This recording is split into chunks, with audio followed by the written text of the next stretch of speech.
நம்ம தமிழில் குறிப்பிட்ட ஒரு பழமொழியே இருக்கும், மீன் குழம்பு பழசாகம் நல்லாயிருக்கும் அப்படின்ற மாதிரி. பட் சிலருக்கு இன்னும் கொஞ்சம் மாஸ்டர் மைண்ட் வேலை செய்யும். ஏன் நம்ம மீன் குழம்பு வைக்கணும், மீனையே வாங்கி நம்ம ஏன் வச்சுக்கக்கூடாது, ஒரு 2-3 நாள் கழித்து சமைச்சு பார்க்கலாம் அப்படின்ற மாதிரி என்ன இருக்கு அவங்களுக்கு.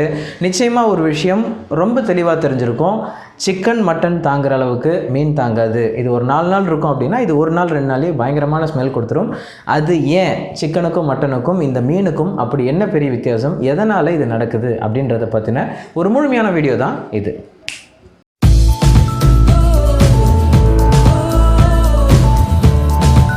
யூடியூப் பார்வையாளர்கள் அனைவருக்கும் வணக்கம். நீங்கள் பார்த்துருக்கிற சேனல் தமிழ் முகுடி. நான் உங்கள் பார்த்திபன் பேசிகிட்டு இருக்கிறேன். இந்த உலகத்திலேயே நான்வெஜ் சாப்பிட்ற பாப்புலேஷனில் கிட்டத்தட்ட 60% மேலானவங்க சிக்கன் மட்டனை விடவும் மீன் ப்ளஸ் மற்ற சீ ஃபுட்ஸ் தான் ப்ரிஃபர் பண்ணிகிட்ருக்கிறாங்க. காரணம் என்னென்னா அது ஒரு டேஸ்ட்.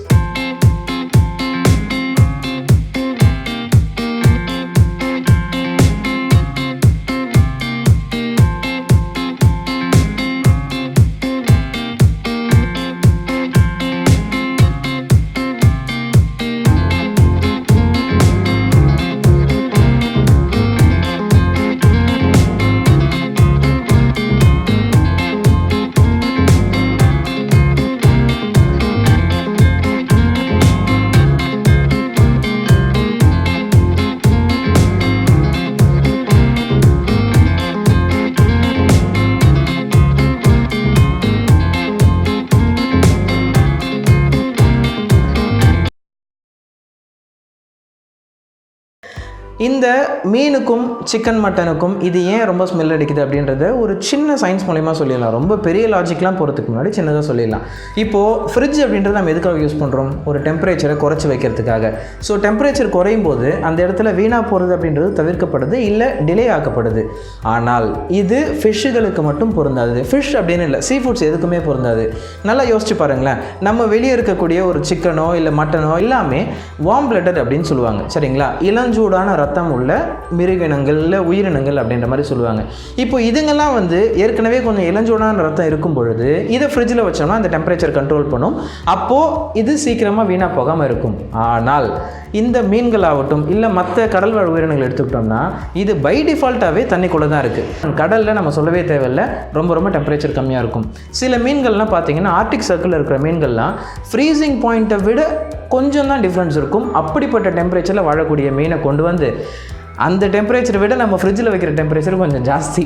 அங்கே இருக்கிற மீனை கொண்டு வந்து இங்கே 4 டிகிரி செல்சியஸில் வச்சோம் அப்படின்னு சொன்னோம்னா நிச்சயமாக அது மீனுக்கு ஒரு பாதுகாப்பு வளையமாக இருக்காது. இன்னொரு சாதாரண விஷயம் என்ன அப்படின்னு பார்த்தோம்னா, நம்ம மனுஷ உயிரினம் மட்டும் இல்லாமல் விலங்கினம் மட்டும் இல்லாமல் எல்லாமே நம்மளோட முழு உடலில் இருக்கக்கூடிய செல் எல்லாமே பாக்டீரியாவால் உருவாக்கப்பட்டது. இந்த பாக்டீரியா என்ன பண்ணோம்னா நம்ம டெய்லி பேசிஸில் ஒரு டைம்லி பேசிஸில் இருக்கிற ஒரு செல்லை அழித்து மறுபடியும் புது செல்லை உருவாக்கும். பழைய செல்லை அழிச்சிட்டு புது செல்லை உருவாக்கிக்கிட்டே இருக்கும். அண்ட் ஹியூமன் லைஃபுமே அப்படி தானே, ஒருத்தர் இறந்தால் தான் இன்னொரு குழந்தை பிறக்கும், இன்னொருத்தர் வரத்துக்கான வாழ்விடத்தை நம்ம கொடுக்க முடியும். அதே மாதிரி தான் மனுஷ உடலையும் சரி மிருகத்துடைய உடலும் சரி நடந்துட்டு இருக்குது. இப்போ என்ன ஆகும்னா இந்த ப்ராசஸ் ரெகுலர் பேசிஸில் நடந்துக்கிட்டே இருக்கும். சப்போஸிங் நம்ம ஒரு மீனை சாகடிச்சிட்டோம், இது என்ன பண்ணும்னா இந்த பாக்டீரியா அதனோட ஆக்சுவல் ப்ராசஸ் செய்யுமா, பழைய செல்லுகளை சாகடிச்சிடும். திரும்ப புது செல்லுகளை உருவாக்கணும்னு நினைக்கும் போது இன்னும் நிறையா பாக்டீரியாவை ரீப்ரொடியூஸ் பண்ணிக்கிட்டே இருக்கும். இப்படியே பாக்டீரியா அதிகமாகி ரீப்ரொடியூஸ் பண்ணுமே தவிர புது செல்களை உருவாக்க முடியாது. ஏன்னா அந்த உயிரினத்தோட உயிரை நம்ம பறிச்சிட்டோம், சரிங்களா? இப்போது இந்த என்சைம்ஸ் ரியாக்ஷன் இதுக்கெல்லாம் பின்னாடி இந்த ஸ்மெல் குறிப்பிட்டு வரதுக்கான காரணம் என்னென்னா ட்ரைமெத்தில் அமீன் ஆக்சைடு, TMAO. இந்த ட்ரைமெத்தில் அமீன் ஆக்சைடுங்கிறது இந்த சீ ஃபுட்ஸில் பொதுவாகவே இந்த க்ரீச்சர்ஸில் இருக்கும். இது என்ன ஆகும்னா இது இறந்துட்டதுக்கு அப்புறமா இந்த பாக்டீரியா ரீப்ரொடியூஸ் ஆகி TMAO அப்படின்றது உடைக்கப்பட்டு அந்த O போயிடும். அந்த ஆக்சைடு போயிட்டு வெறும் ட்ரைமெத்தில் அமீனாக மாறும் பொழுது அமோனியா ப்ரொடியூஸ் பண்ணும். அமோனியாவோட ஸ்மெல்லு கெமிக்கல் லேபரேட்டரி நம்மளே பார்த்துருப்போம். இந்த அமோனியாவோட ஸ்மெல்லு தான் பயங்கரமாக வருது நம்ம வீடெல்லாம். அதனால் பொதுவாக ஒரு மீன் வாங்குகிறோம்னா உடனே அதை சமைச்சிடணும் அப்படின்றது தான் பேசிக்கான தேரி. ஒருவேளை அதை மீறியும் நான் வாங்கும் போதே பழைய மீனாக கொடுத்துட்டாங்க, ஐஸ் கட்டி போட்டு வீணாக்கி கொடுத்துட்டாங்க, ஃப்ரிட்ஜில் வைக்கிறோம்னா ரொம்ப லோவான டெம்பரேச்சரில் வச்சா கொஞ்சம் தாங்கும். பட் அதே சமயம் நம்ம மற்ற மீட் இல்லை மற்ற வெஜிடபிள்ஸ் அண்ட் ஃப்ரூட்ஸ் கூட இதை கம்பேர் பண்ணி சாப்பிடவே முடியாது.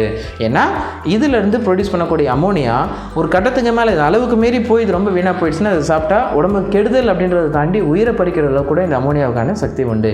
இந்த TMA அப்படின்றது ரொம்ப மோசமானது அப்படின்னு தெரிஞ்சுக்கணும். ஒருவேளை இது இந்த அளவுக்கு மோசமாகலை, பட் ஆனால் எனக்கு அந்த ஸ்மெல் பிடிக்காது அப்படின்னு சொல்லுவாங்க. இப்போ சிலர்லாம் பார்த்தோம்னா எனக்கு குறிப்பாக மீன் அண்ட் சீ ஃபுட்டோட கவுச்சு சுத்தம் ஆகாது.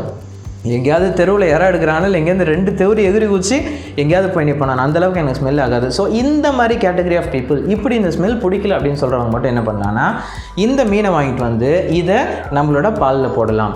இந்த பால் என்ன பண்ணும்னா, இதில் இருக்கக்கூடிய அமோனியா ப்ளஸ் டிஎம்ஏ இந்த எல்லா பாக்டீரியாவும் இந்த பாலில் இருக்கக்கூடிய ஆசிட்ஸ் உறிஞ்சிட்டு வெறும் ஃப்ளஷை மட்டும் கொடுக்கும். அதனால் அதில் இருக்கக்கூடிய ஸ்மெல்லு போயிடும். இதில் நம்மளால் சிலர் மண்டக்காரணமாக நினைப்பானுங்க, சரி ரைட்டு நான் திரும்ப அந்த பால் எடுத்து யூஸ் பண்ணுறேன் அப்படின்னா கருமம், அது ஃபிஷ் பால், அது மீன் போட்டு கழுவுன ஒரு பால் அப்படின்னு தெரிஞ்சுங்க. தயவுசெய்து அதை பண்ணாதீங்க.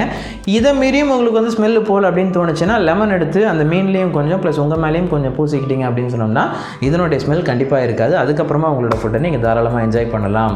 இது ரொம்ப நாளாக இதை பற்றி சாப்பிடும்பொழுதோ இல்லை தெரிஞ்சிக்கும் பொழுதோ நிறைய பேருக்கு இந்த ஒரு கேள்வி இருந்துக்கிட்டே இருக்கும், ஏன் மீனில் மட்டும் ஏன் இப்படி இருக்க வச்சேன், ஏன் இந்த சீ ஃபுட்ஸில் மட்டும் இப்படி ஒரு ஸ்மெல் அப்படின்னு நிறைய பேர் இருக்கும். அண்ட் அதனால தான் இந்த வீடியோ மேக் பண்ணேன். இது சம்மந்தமாக உங்களுக்கு வேறு ஏதாவது சந்தேகங்கள் இருந்தாலோ இல்லை மாற்றுக்கருத்து இருந்தாலோ தாராளமாக கீழே கமெண்ட் பண்ணுங்கள்.